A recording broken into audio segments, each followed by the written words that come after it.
everybody. Welcome to the Radical Candor podcast. I'm Kim Scott, co-founder of Radical Candor and Just Work. And I'm Jason Rosoff, CEO and co-founder of Radical Candor. And I'm Amy Sandler, your host for the Radical Candor podcast. Welcome to season 4. Want to give some extra welcomes, Kim, Jason, as we kick this off? Welcome. Welcome. We have to say it 4 times. Welcome. Season 4. Oh, yes. Thank you. I didn't even think of that. You're just, we're already learning so much. But today we're going to talk about how, in order to build and sustain a great team, you need to understand how each person's job actually fits into their life goals. You need to get to know each person who reports directly to you and have a real human relationship with them. Because building a team is hard. But as we're seeing now during the Great Resignation, if you fail to spend time building and investing a team, it can have disastrous consequences. According to research from Gallup, one of the most disruption-proof, time-tested human needs is for development. People demand growth and development.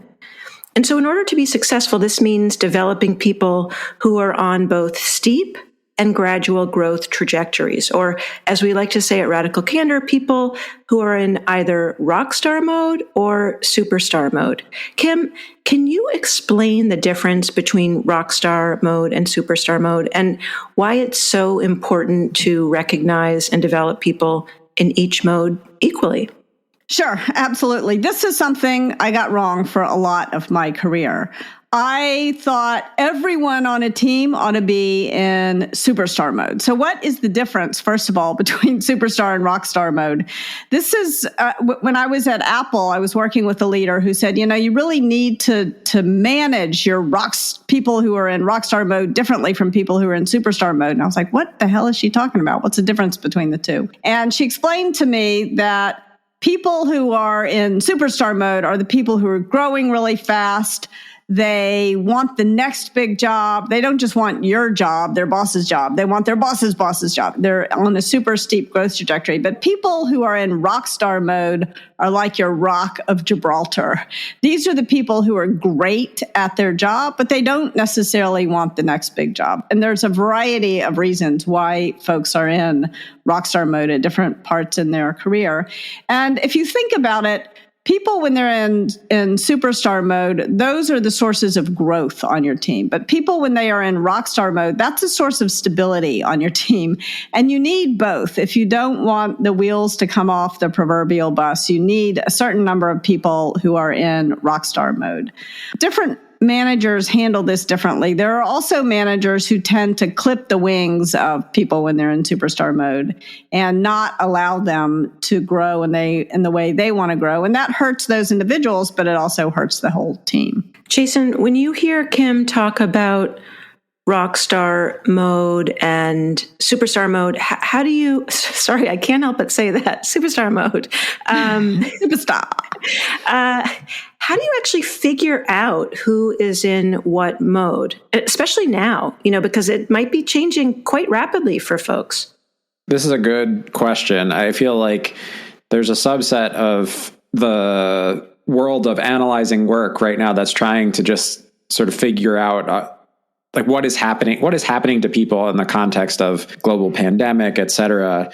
And I thought you and Kim had a great sort of side discussion about this, which is essentially that given all that we're needing to learn to do collectively to adapt to living through the pandemic, we're all sort of in superstar mode because our jobs are changing quickly. We're developing new skills rapidly. And I would say, I think that's obvious for people who have gone from in-person to remote work, but it's also true, for people who work in a grocery store who have to figure out entirely new ways to clean things. They had to figure out that they have new systems for screening people and all this stuff that just didn't exist before. So I think it is a little confusing right now. Like it or not, ready or not, here we come. We're none of us signed up to be in superstar mode around the pandemic, but here we find ourselves. It's exhausting. It is exhausting, and it has exposed. I think the reason for the Great Resignation is it exposed that people were close to or at a limit that they had for their desire or energy to continue sort of like learn, grow, and develop in their current role, for lots of reasons, right? Maybe they wasn't just particularly interesting from a career perspective, or maybe, they weren't being treated that great, but given the responsibilities of the job, they sort of felt like it was manageable, and all of a sudden it's not manageable anymore. So it's a confusing time to try to figure this out. But I do generally think that there's sort of like looking at your ambition for growth at work is a way to narrow that down a little bit, right? Because there's a difference between saying, look, I really hate this COVID stuff, but I get that we have to all learn it at the same time. That kind of stinks. But I'm excited about growing new skills quickly. Like I feel like I'm sort of stuck where I am now. And what I really want to do is I want to grow, like maybe it's promotion, or maybe I just want to become more expert at what I'm doing now. And I feel like I need bigger and hairier challenges in order to do that. So like looking for what is your ambition at work, I think can help you narrow things down. And for me, that I think is a fairly good indicator. Like there's fluctuations in that over time. And I would say like, it doesn't even have to be a particularly long time for someone to go from saying like, hey, I'm super ambitious. Like I want to take classes outside of work. I want to mentor somebody at work. I want to take on some new responsibility. Those are all signs to me that someone is in superstar mode, right? That they're reaching for something new. And in rockstar mode, I think there's like the signs that I'm looking for are people who are doing excellent work and they're very happy doing that excellent, like continuing to do that excellent work. They feel very satisfied with the challenges that they have, but not complacent, right? Like there's a big difference between rockstar mode and coasting.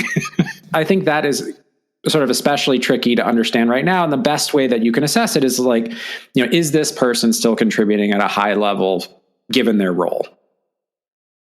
Yeah, it's really interesting, this research from Gallup about how to win the Great Resignation, and we'll put that in the show notes, but they do list some data from a June 2021 survey with Amazon that Gallup found that 57% of U.S. workers want to update their skills and 48% would consider switching jobs. Now, it's interesting to think from June 2021 to January 2022, which is where we are, has that changed? Because things are changing. We aren't where we may have thought we would be in June 2021. But I think that validates, Jason, what you're saying of this idea of I want to keep learning new skills. How can I, what's considered upskilling, et cetera. Kim, when you hear that data point about people wanting to update their skills, where does that land for you? I think that people do in general want to grow. I've met very few people who want everything to stay exactly the same all the time. Furthermore, we're in the business of helping people grow and learn new skills. So music to my ears, cha-ching. But in all seriousness, I think that it is very important that people are growing in the way they want to grow and that they're not being pushed past their limits. I also think it's important to understand the reasons why people want to grow. Do people want to do the things that you do in that next big role, or do they simply want to earn more money? There's nothing wrong with wanting to earn more money, but if you don't want to do the things that you have to do in that next job that pays more money, then you're not going to succeed in that job and you wind up getting fired often and getting less money. So you want to make sure when you're thinking about yourself or when you're a leader thinking about understanding what's going on for other people, that you're understanding why they want to grow and the way they want to grow. Well, I will say, to add a little bit more from that research piece in terms of the work that we do, just to quote, table stakes, they were talking about how managers need to be less like bosses and more like coaches, which is really our framework. And they say that table stakes for the modern coaching manager include things like asking great questions, listening to individualize, using employee strengths to drive engagement and produce measurable business outcomes. And I wonder, Jason, when you think about asking great questions, what are some of the questions that you would ask a team member to really try to understand where are they in this desire to upskill, actually what they're calling here reskill as well? And how do you think about what can you as an organization offer? And what if somebody can't offer those development opportunities? How do you think about that as a manager? What questions do you ask? this is sort of interesting because I think people are quite open to influence when it comes to being in rockstar mode or superstar mode. And so I'd be really thoughtful about how I want to know this information, but I don't necessarily want to directly ask someone, because I would worry that in directly asking someone that I might push them unintentionally toward one or the other when that's not really what they want. And so what I'm looking for is, instead of a specific question that I'm asking, what I'm looking for are patterns. And so one pattern that I'm looking for is like, how often does this person bring up something new or slightly different or outside of their role when they talk to me? Right? Are they coming in saying, hey, I read this really interesting article about this thing that might be like, maybe it's going to be interesting for Radical Candor. Like, I don't know. Like, or I signed up for a course. Because there's a skill that I'm interested in, and I just wanted you to know that, like, I'm going out there to learn this thing. Or I noticed that there was something we weren't doing over here, and I spent a couple hours last week, and I went in there and I fixed it. Like, I did it. I changed it. So it's better now. Those are the kinds of things that I like. That's someone tipping their hand saying, like, I'm actually eager to try some new things. Like, I'm interested. And at that point, I might ask, I mean, that's great. Hey, are you interested in more opportunities like that? I think we could be very intentional about giving you opportunities to grow in that way. And the reason why is more to protect people in rockstar mode than actual superstars, because people in rockstar mode look around and they often wind up at come to the same conclusion as Kim, which is like, everybody should be in superstar mode because that's the way that you succeed. The risk that I've seen is you have a bunch of people who are really in rockstar mode, are great and actually quite happy with what they're doing, saying, I want all these development opportunities. And there's a concrete example of this. I was working with a couple of companies ago where someone was coming to me and was like, I want to grow and I want to change, like, I want a big step up in my career and I want like these big new opportunities. And so we like went out of our way to like craft an opportunity for them. And they were so stressed out. They're like, I can't do this. This is like incredibly stressful for me. Like, I want to go back to the way things were. And I was like, how did we wind up? Because I think they were telling me the truth. At the moment, they believed that that's what they wanted. But I wasn't curious enough. Like, I didn't push them hard enough to say, answer Kim's question. It's like, do you really want to do the things that are required of you? Like, have you really thought about what that was like? Especially if you work in a high growth environment where there's a lot of people who are moving on to new roles and things like that. I like have a bias for defending the rock stars, for not allowing them to get swept up in superstar and people in superstar mode sort of wake. And I think you're exactly right, Jason. The word bias is really important here. I think that very often we do tend subconsciously to think that people should be like us. So when I was in superstar mode, that's why I thought everybody should be in superstar mode, right? And there was a guy, I think, Amy, to your question of what questions do you ask, part of it is just listening to what people tell you. So, and respecting and honoring what people tell you. So there was a guy who worked for me and he was a customer service rep at a startup and he was great. He was fantastic. People sent him donuts. Like, you forget about net promoter score. When your customers are sending you donuts, you know something's going well. So as the company grew, thanks in part to his work, we needed to hire more customer service reps. And I asked him if he wanted to lead the team. And he said, no, I don't want to lead the team. I am an actor. And what I really want to do is leave every day at 4:30 so that I can go be on these off-Broadway productions. This was in New York. To my shame, I did not honor him for that. I kind of thought less of him. And I hired someone to be his manager who really didn't want that job. What that person really wanted was to be the CEO of the company. And he was incredibly arrogant and sort of looked down on this guy who was great at what he did. And the guy wound up quitting and it hurt the company. So that was one of many management mistakes I made at that company. And I just feel really bad about it. I can't believe that I was so arrogant. And yet I think I didn't fully understand how arrogant it was until I found myself in rockstar mode at a different phase in my career. So tell us about that. How did Kim Scott find herself in rockstar mode? So I was pregnant with twins and I was working at Google, and I think, maybe it's arrogant to say, I think I was doing a good job anyway, but I had been doing that job for several years at this point. I wasn't necessarily gunning for the next job because I was pregnant with twins. It was a high-risk pregnancy. But someone came along to me and said, do you want to throw your hat in the ring to be the CEO of Twitter? And that was the kind of opportunity earlier in my life I would have really done just about anything to get. So I thought about it and I called my doctor and I said, well, what do you think? And she said, well, do you have to travel for that? Oh, yeah. Can you lie down on the couch for 2 hours every day? Oh, no. And she said, well, what's more important to you, the hearts and lungs of your children or this opportunity? And so it's like, okay, well, I guess I'm not going to throw my hat in the ring. And I want to pause here. Just because you're pregnant with twins does not mean you can't be the CEO of Twitter. But I personally, everything is individual. I could not. In fact, I gave a talk and I showed a picture of myself at this point, and you'll see if you see that picture why I could not. You can tell why I couldn't. Anyway, I was not in good shape. So I didn't throw my hat in the ring. And at first I felt a sense of almost like failure and shame. And then I had to realize, you know what? I have got a great job. I'm producing 2 human beings. That's also a great job. And it's okay for me not to take this next big opportunity. But it really took some soul searching for me to get there. But I'm glad I did.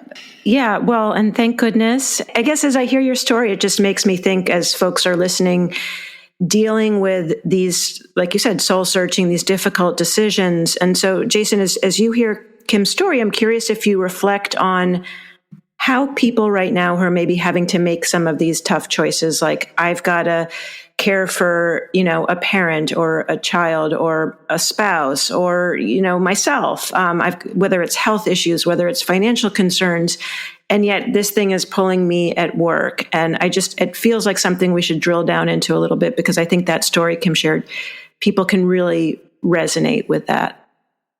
Yeah, I think this is a good moment to say that the impact that pandemic has had on working habits is gendered. Like there's a bigger impact on the changes to what women are doing than there is to what men are doing in the pandemic. And that's except in part in because my household where Andy has stepped up and in aggregate, maybe more than on average, in aggregate, like women are working even less than men are working less, if that makes sense. Like in the resignation, like women are changing their roles even more than men are changing their roles. Women have taken on more care, responsibility outside of work than men have as a result of the pandemic, and causing all kinds of disruption to childcare, increasing the need for elder care and to care for people who are ill. So like there's some sort of like social expectations here that I think are important to account for, because from my perspective, there's like a big missed opportunity here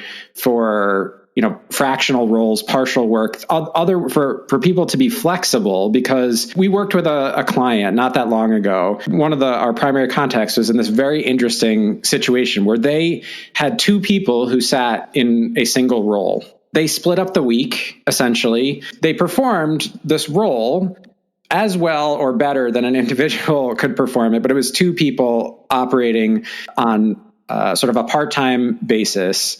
And they had to come up with lots of ways to manage that. Like they had to have a handoff when one person was going off and the other person was coming on. They had a single email address that either of them could respond to. So it was like there was no separation.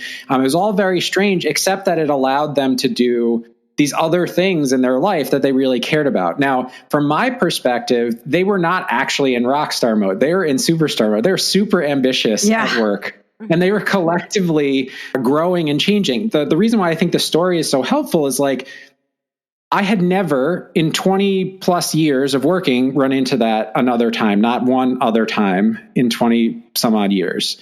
And what was fascinating to me is like, it's so clear that there are creative ways that we can give people opportunity, even if they do need to care for kids part of the week, right? Like, even if that's part of the blueprint, it's possible to craft roles and jobs that allow people to continue to be ambitious. So I guess like part of me is like, I don't want to throw out the possibility that just because someone has extra responsibility outside of work, that means that, to Kim's point, their default in rockstar mode, right? Maybe they're still in superstar mode, but the world is not in a state that makes it easier for them to actually succeed in being the superstars that they want to be. Yeah. And I also will say, for example, I had a friend who is a single mom, have a friend who's a single mom, and she told her boss when she told him that she was pregnant, she said, I need the next big job. Like, I don't imagine that I am taking my foot off the accelerator because I am having this child. I need money more now than ever. And also my feeling is that in the early years, I can hire a nanny more. And by the time this kid is 12, then maybe I'll want to step back and be there for the teen years, which is a legitimate parenting choice.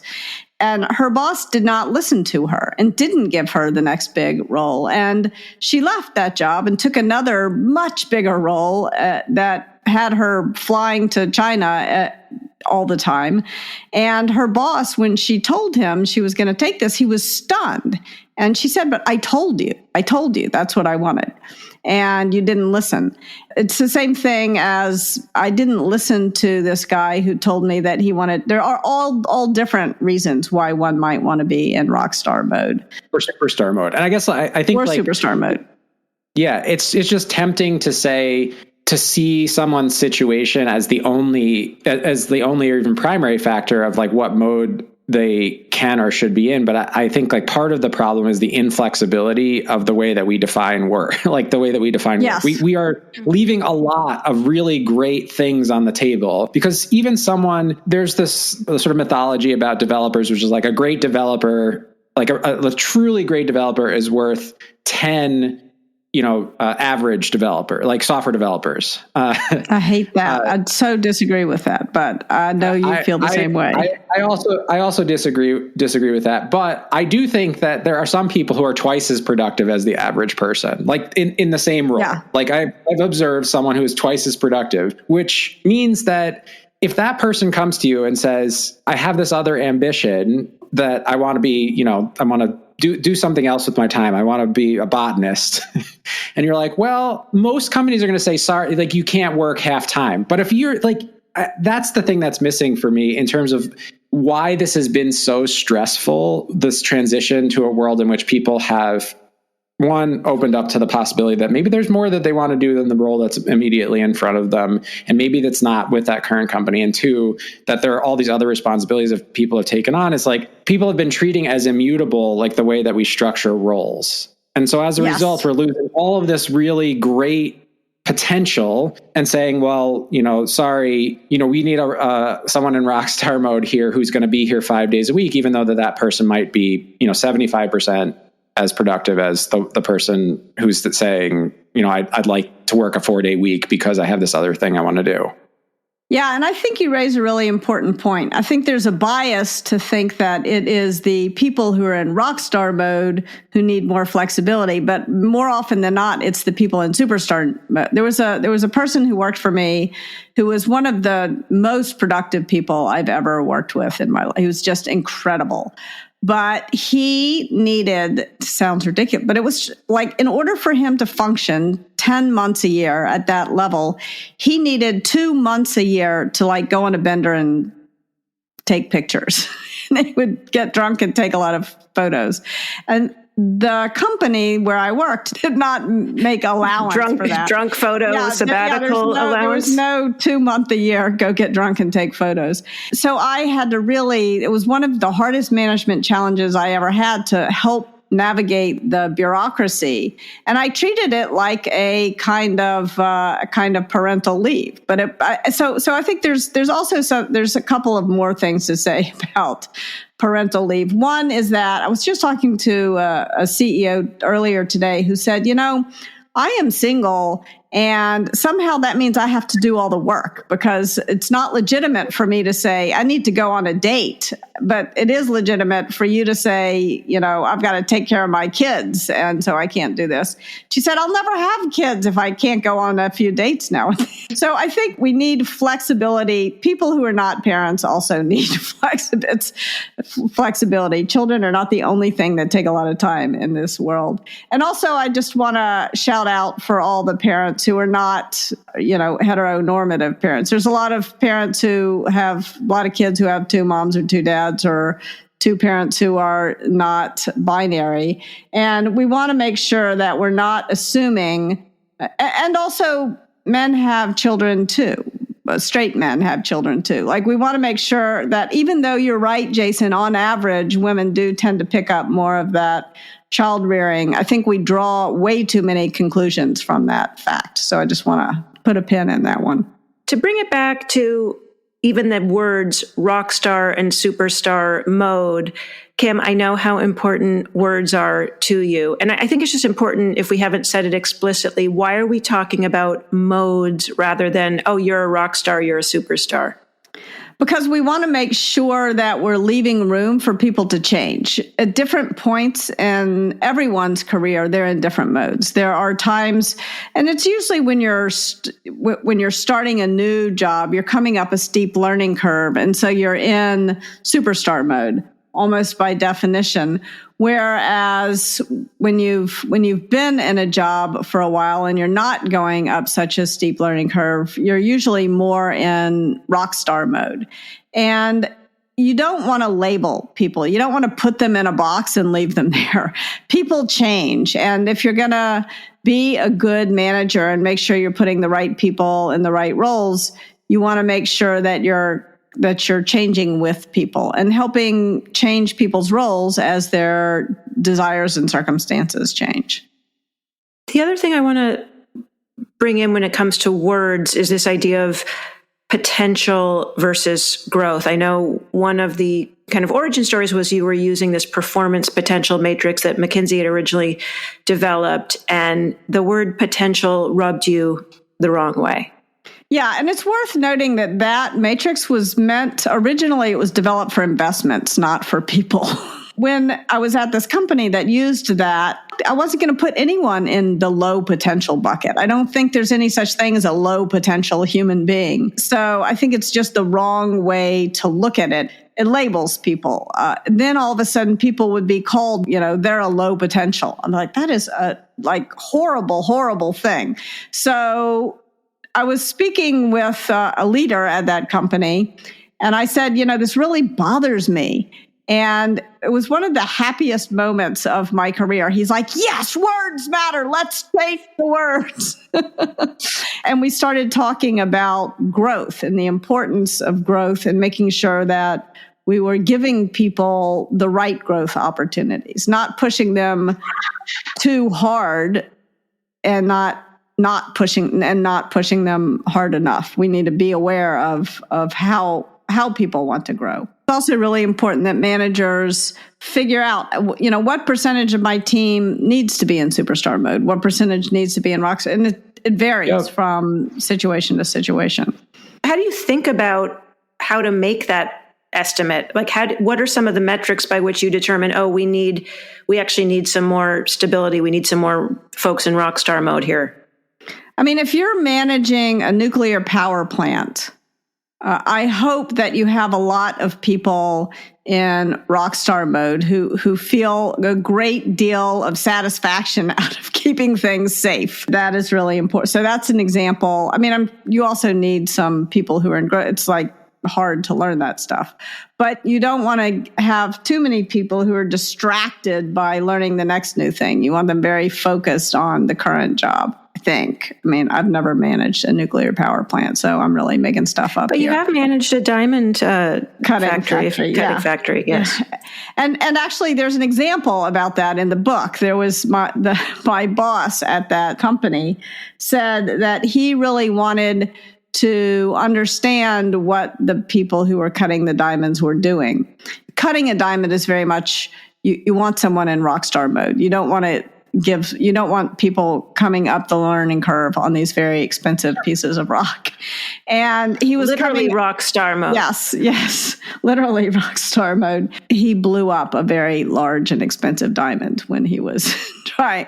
And he realized, this was not the right kind of job for him. He was more of the deal maker than he was the rock cutter. So this is kind of Jason's, what do you think you're good at? And then actually putting it into practice. Oh, maybe I'm not so good at cutting diamonds, actually, after all.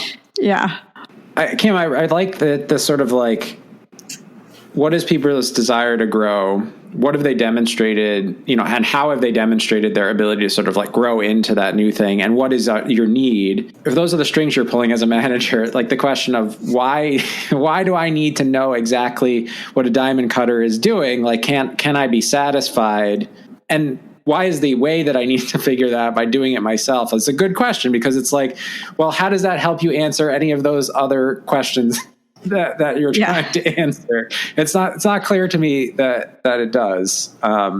Part of the relationship that I could imagine is that you're trying to figure, like you go through a phase where you're trying to figure out, well, I'm managing, let's say, I'm managing engineers of some kind, not computer engineers, but let's say they're mechanical engineers at a nuclear power plant.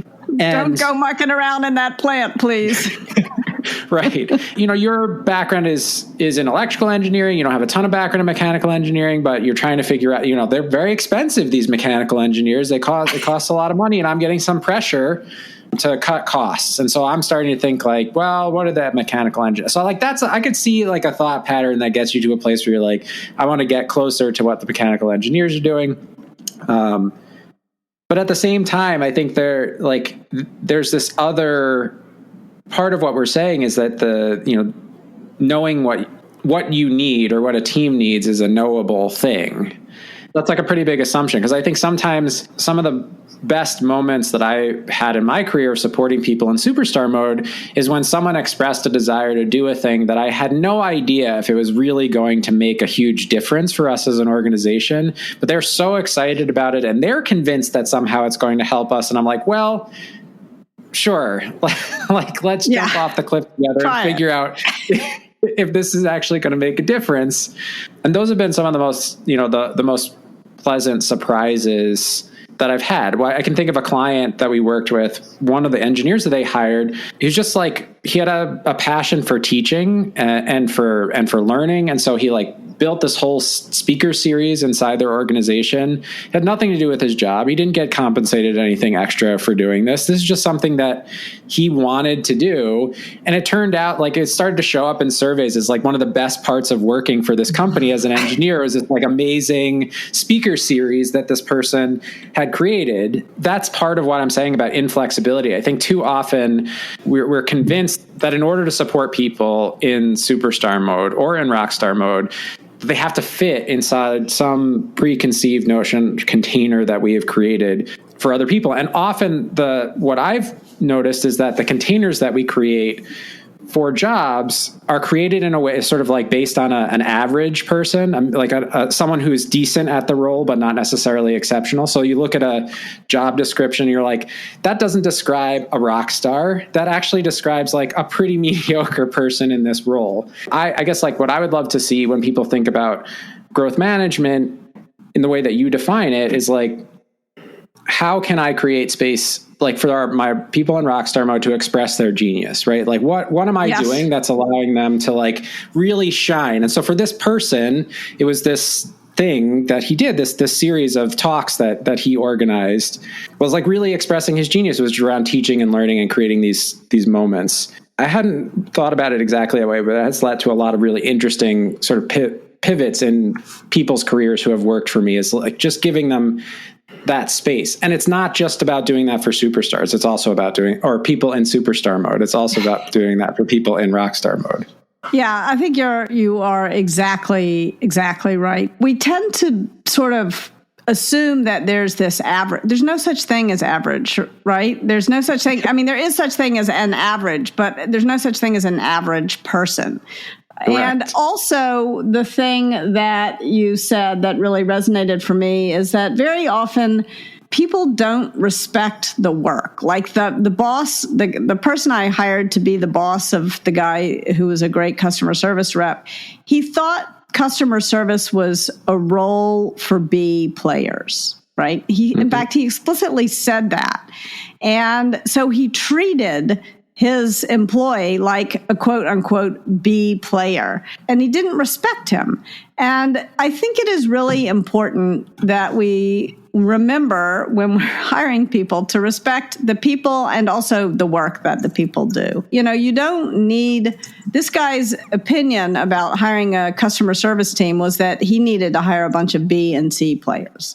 And that's not what he needed to do. He needed to hire A players who were really interested in customer support work, who were A plus customer support. And he just viewed it as a lesser role. So there's this kind of judgmental arrogance that creeps in. That's part of also why I don't like the term talent management, is that it kind of invites that kind of judgmental arrogance. In some ways, it's sort of like a fourth element, or maybe it's like a purple flag to borrow, like a biased purple flag, which is like when you're actually thinking about your team and you're thinking about people's expressed desire for growth, what they've demonstrated in terms of their capability to do new things, and then the team's needs.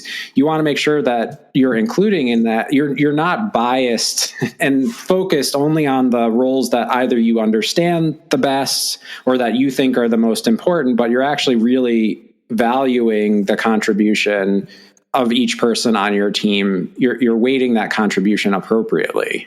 I feel like that's such like a healthy sort of mindset for going into any sort of capacity planning. I still don't know exactly what the right thing is to call the thing, but like for going into growth management, if people like took the time to actually bring those elements, that sort of like group of ideas or mindsets to bear, those conversations would be much better, because I do feel like talent management as it exists in most organizations winds up feeling like a cage match where you're you're either defending or attacking. So, you know what I'm saying? Like, so you're defending your team and attacking somebody else's team because you're all like fighting over these resources, when it's usually a very silly way to wind up thinking about it. Yeah, I think there's another nuance that happens at a lot of companies, which is that when people tend to reserve the highest ratings for employees who are in superstar mode, who are gunning for that next promotion, because a high rating kind of helps justify the promotion, which systematically disadvantages people who are in rockstar mode. Because now all of a sudden, because they don't want that next promotion, they're not going to get the high rating and they're not going to get the big bonus. This doesn't play out everywhere, but this really plays out at companies that do, quote unquote, pay for performance. And now all of a sudden you're not paying people who are performing very well because they don't want the next job. And so it's ironic. It's actually very anti-meritocratic, although I don't even like the word. I think meritocracy is bullshit, as it is generally practiced, but that's a whole other podcast. Yeah, so I think that you want to make sure that you're allocating bonuses fairly across people who are in superstar and rockstar mode, it was a long-winded way of saying. You don't want to pay people in rockstar mode less than people in superstar mode. The financial reward for being in superstar mode comes when they get that promotion, but it shouldn't be reflected in their bonus. So let me give you an example of a time when someone I knew who was in superstar mode had his wings clipped. So shortly after I joined Google, Larry Page told a story about being at a consulting firm, and his boss said, "I want you to do this project this way." And that was going to take him the whole summer. And he had a different idea in which he could do the whole project in 1 hour. His boss just wouldn't let him do it that way and forced him, because his boss was intimidated by Larry, I think. And so Larry drudged away all summer doing it the boss's way. And he said, "I hope no one at Google ever feels that way." He was very conscious. Now, Google was probably over-indexed towards people who are in superstar mode and not respectful enough of people in rockstar mode.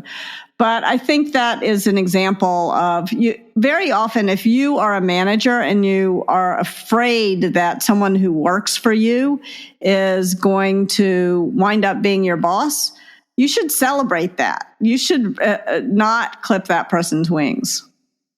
All right. So now it's time for our Radical Candor checklist. These are tips you can use to start putting Radical Candor into practice right away. Tip number 1, if you want to know what mode the folks you work with are in, listen to what they say they want. What is their desire to grow? What's their demonstrated ability to do new things? And what is the team's need that might support that team member's growth?